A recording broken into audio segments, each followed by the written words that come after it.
சமயபுரம் மாரியம்மன் ஏன் ஏழைகளின் தெய்வம்னு சொல்கிறாங்க தெரியுங்களா? ஒரு சின்ன கதைங்க.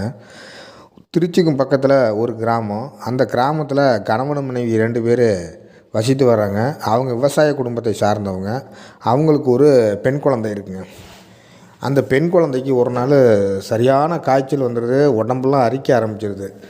என்னடா பண்ணுறதுன்னு ஒன்றும் தெரில. சரின்னு சொல்லிவிட்டு சாதாரணமாக தான் இருக்கும் அப்படின்னு நினச்சிக்கிட்டு அவங்க சின்ன சின்ன வைத்தியம் பண்ணி பார்க்குறாங்க. ஒன்றும் சரியாகலை. சரி, உடனே அக்கம் பக்கத்தில் உள்ளவங்க உடனே நீங்கள் ஆஸ்பத்திரிக்கு அழைச்சிட்டு போங்க அப்படின்னு சொல்கிறாங்க. உடனே இவங்க ஹாஸ்பிட்டலுக்கு அழைச்சிட்டு போகிறாங்க. அங்கே போய் சரியாகலை. அங்கே டாக்டர் என்ன பண்ணுறாரு, மருந்து மாத்திரை எல்லாம் கொடுக்குறாரு. அதை வாங்கிட்டு வந்து வீட்டில் வச்சு சாப்பிட்றாங்க. சரியாகவே இல்லை.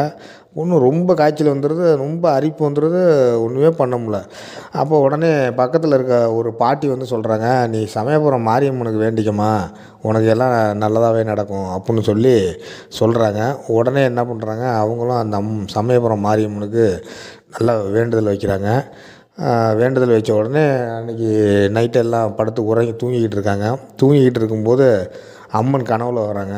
கனவுல வந்து, பயப்படாத, உன் குழந்தைய நான் காப்பாற்றுறேன், நீங்கள் பயப்படாமல் இருங்க, உன் குழந்தைக்கு ஒன்றும் ஆகாது அப்படின்னு சொல்லிட்டு மறைஞ்சிட்றாங்க.